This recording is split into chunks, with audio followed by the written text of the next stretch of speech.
Good morning students. Myself Deepak Verma, Assistant Professor ABST Government College Nimbahera. अपने पिछले video तक मैंने आपको बता दिया था इश्यू ऑफ शेयर के बारे में कि इश्यू ऑफ शेयर्स दो तरह से होते हैं, एक होता है इश्यू फॉर कैश और एक होता है issue for consideration other than cash. तो issue for consideration other than cash अपना पूरा हो चुका है, उसमें किसी भी तरह का कोई भी पेंडिंग नहीं है और जो भी स्थिति होती है सब मैंने क्लियर कर दी है। उसके बाद होता है इश्यू फॉर कैश। इसमें भी दो स्थिति आती है, when issued share at lump sum and when issue of shares on instalment. तो लमसम मेथड भी मैंने उसी वीडियो में आपको समझा देता है। लमसम का मतलब एक मुश्त सारा पैसा एक साथ मांगा और सारा ही अपना सेटलमेंट एक बार हो गया, किसी भी तरह का बाद में नहीं मांगा जाएगा। जिन भी शेयर होल्डर्स को खरीदने हैं वो मुझसे एप्लीकेशन के साथ ही सारा पैसा इश्यू प्राइस का मतलब अगर एट पार है 100 रुपीज़ की चीज़ 100 रुपये पे है या 10 रुपीज़ का शेयर 10 पर है, उसके फेस वैल्यू पर था वो। एक होता है premium excess of face value, उस पर किया, इसका मतलब 100 का शेयर 500 में कर दिया, 120 में कर दिया, तो जितना इश्यू प्राइस है वो सारा एक साथ मान लिया, इसमें कोई भी पेंडिंग वाली स्थिति नहीं रहती। आज हम पढ़ेंगे जो सबसे इम्पोर्टेंट पार्ट है उसकी शुरुआत हो रही है यहाँ से। तो issue of share for cash second method on instalment. तो वही एट पर था वही है फेस वैल्यू भाई, और एट प्रीमियम का मतलब फेस वैल्यू से ज़्यादा, तो उस पर डिस्कस नहीं करेंगे। तो ये देखा कुछ एंट्रीज पे पहले पर डिस्कस कर लेते हैं क्या क्या चीज़ अपने एंट्री होगी। तो सबसे पहले एंट्री होती है, ये देखिए मैं आपको बताऊं,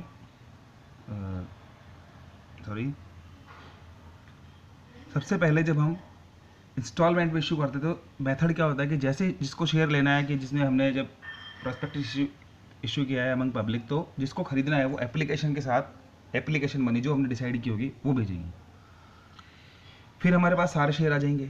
सारे शेयर आने के बाद कंपनी एज पर रूल सारा उसको स्क्रूटनीज करेगी, कोई गलत फॉर्म है या जो नहीं गलत तरीके से हो गया, या हमारे जो हमने कहा था कि 5 से कम का आवेदन नहीं करेंगे या हम 10 से कम का आवेदन हम एक्सेप्ट नहीं करेंगे, तो ऐसी स्थिति है तो उनको रिजेक्ट करेगी।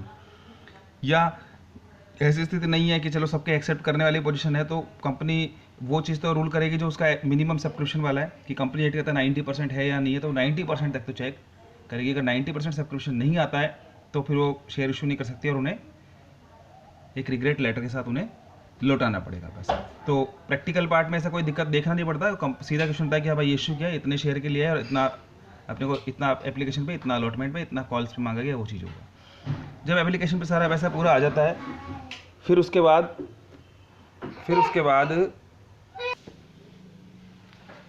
बाद जब एप्लीकेशन सारे एक्सेप्ट हो जाएंगे तो उसके बाद हम क्या करेंगे, फिर तय हो गया तो वो पैसा अलॉटमेंट ड्यू करेंगे। अलॉटमेंट ड्यू करने का मतलब कंपनी एग्री होगी है, कंपनी मतलब पूरे सिस्टमेटिकली इस फॉर्म में आ चुकी है कि वो शेयर इशू कर सकती है। तो जिस दिन अलॉटमेंट इशू होगा, डेट का बहुत बड़ा गेम है, एक तो एप्लीकेशन आने की डेट और एक फिर अलॉटमेंट इशू करने की डेट। जिस दिन अलॉटमेंट इशू होगा उसी दिन एप्लीकेशन का पैसा कैपिटल में ट्रांसफर होगा।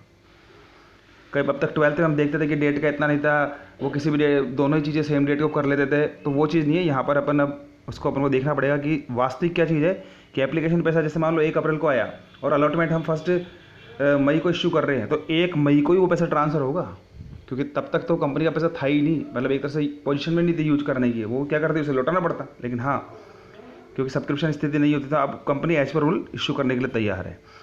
तो जिस तारीख को अलॉटमेंट इशू होगा उसी दिन पैसा एप्लीकेशन का पैसा कैपिटल में ट्रांसफ़र होगा। फिर सबकी डेट दी होगी कि इतनी तारीख को एप्लीकेशन अलॉटमेंट इशू किया, इतनी तारीख को अलॉटमेंट का पैसा आ गया, इतनी तारीख को फर्स्ट कॉल सेकंड कॉल जो भी फाइनल कॉल इशू होगी, इतनी तारीख को first and second final call issue आ गई, तो वो होगी।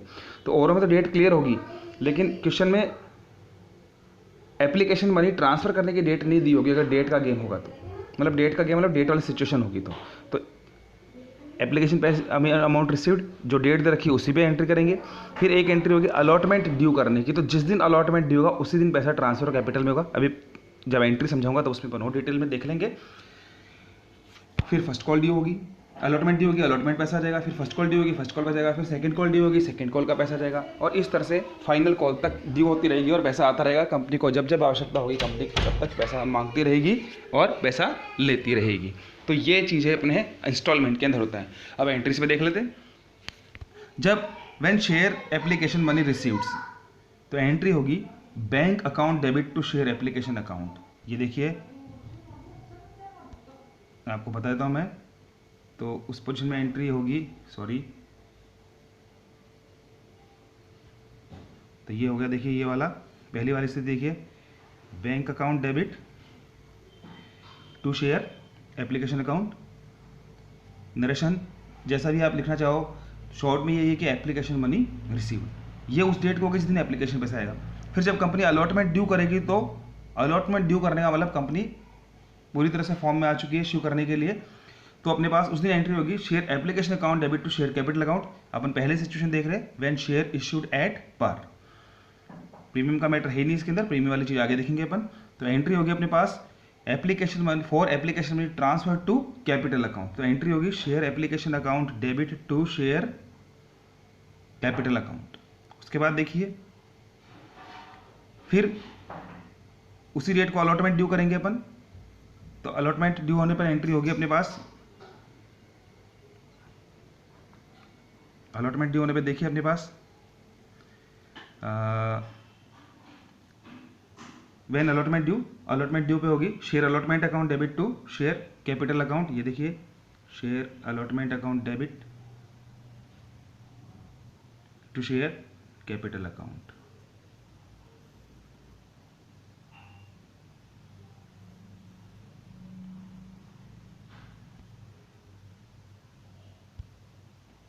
ये देखिए sorry, share allotment account debit to share capital account.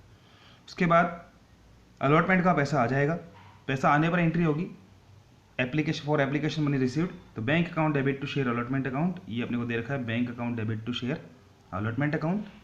उसके बाद देखिए आप, उसके बाद दे रखा है अपने को फर्स्ट कॉल ड्यू होगी। फर्स्ट कॉल ड्यू होने पर एंट्री होगी अपने पास share first call account debit to share capital account. ये देखिए आप, share first call account debit to share capital account. इसी तरह से फिर जब अपने पास होगा पैसा आएगा फर्स्ट कॉल का जो जिस डेट पे दे रखा होगा, तो bank account debit to share first call account. ये देखिए आप, bank account debit to share first call account दे रखा है आपको।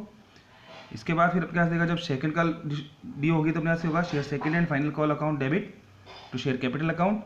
और इसी तरह से जब पैसा आएगा तो अपने पास करेंगे share second and final call account bank account debit to share second and final account. तो ये सेकंड है, मैंने साथ फाइनल मान लिया है। मान लो अगर थर्ड होती तो फिर वही होगा bank account debit to share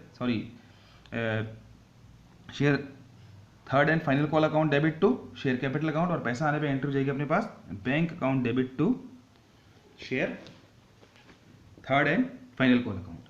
यहाँ पे एक चीज़ क्लियर कर देता हूँ कि यदि हमारे को ये पता है कि पहली कॉल ही आखिरी कॉल है तो उसके साथ फाइनल लगाना कंपलसरी होगा। मतलब जैसे मान लो एप्लीकेशन का नाम एप्लीकेशन नहीं है, वो भी कॉल ही है, पर वो बकाया नहीं हो सकती। अभी एरियर्स वाला मैटर पढ़ेंगे क्योंकि वो पैसा देना पड़ेगा पहले। यही कारण है कि एप्लीकेशन का पैसा पहले आता फिर हम ट्रांसफर करते हैं, क्योंकि वो ड्यू नहीं होती। ड्यू करने का मतलब ये है कि आप किसी को जबरदस्ती शेयर दे रहे हो कि नहीं मेरा शेयर ले, तो वो वाली स्थिति हो जाएगी। अलॉटमेंट हम उसी से मांगेंगे जिसने एप्लीकेशन भेजा, तो आप ड्यू करते हैं, इसलिए बाकी सब कॉल ड्यू होते हैं, अलॉटमेंट भी ड्यू होता है। उसके बाद जितनी भी कॉल होगी, तो अगर जैसे मान लो एप्लीकेशन अलॉटमेंट और फर्स्ट कॉल, सारा पैसा जो बच रहा है फर्स्ट कॉल पे हमने मांग लिया, तो फर्स्ट एंड फाइनल है, पहली भी वही है आखिरी भी वही है। तो फर्स्ट एंड फाइनल मतलब लास्ट कॉल के साथ फाइनल लिखना कंपलसरी है। तो share first and final call account ये यूज करेंगे। शेयर के आगे जैसे भी स्थिति होगी उसके नेचर के अकॉर्डिंग, इक्विटी शेयर है तो इक्विटी शेयर, प्रेफरेंस शेयर है तो प्रेफरेंस शेयर। एंट्री करते समय अगर इक्विटी शेयर के बारे में कहा गया तो अपन हर जगह लगाएंगे equity share application, equity share allotment, equity share first and final call account या equity share second and final call account, जो भी स्थिति होगी। और प्रेफरेंस शेयर होगा तो preference share capital account, preference share allotment, preference share first call, preference share second call, preference share third and final call account, जैसे भी स्थिति होगी। तो यहाँ तक ये चीज़ें अपन देखेंगे। अब देखिए आप, तो ये चीज़ अपने पास था,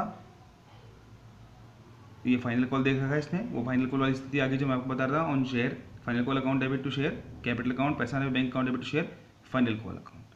तो आज के इस वीडियो में मैंने आपको बता दिया है कि बेसिक एंट्रीज इंस्टॉलमेंट केस के अंदर कैसे होती है। तो पहला सिचुएशन था कि basic entries for issue of shares in case of when share issued at installment at par. तो एट प्रीमियम ऐसी स्थिति नहीं है, जब आएगा कोई खास स्थिति नहीं है, जब भी मैं प्रैक्टिकल आगे करेंगे तो बस मैं हाथों हाथ में समझा दूंगा कि किस तरह से होता है। तो वीडियो ज्वाइन करने के लिए बहुत बहुत धन्यवाद। यदि अच्छा लगे तो मेरे वीडियो को लाइक जरूर करें और सब्सक्राइब भी करें। Thank you very much.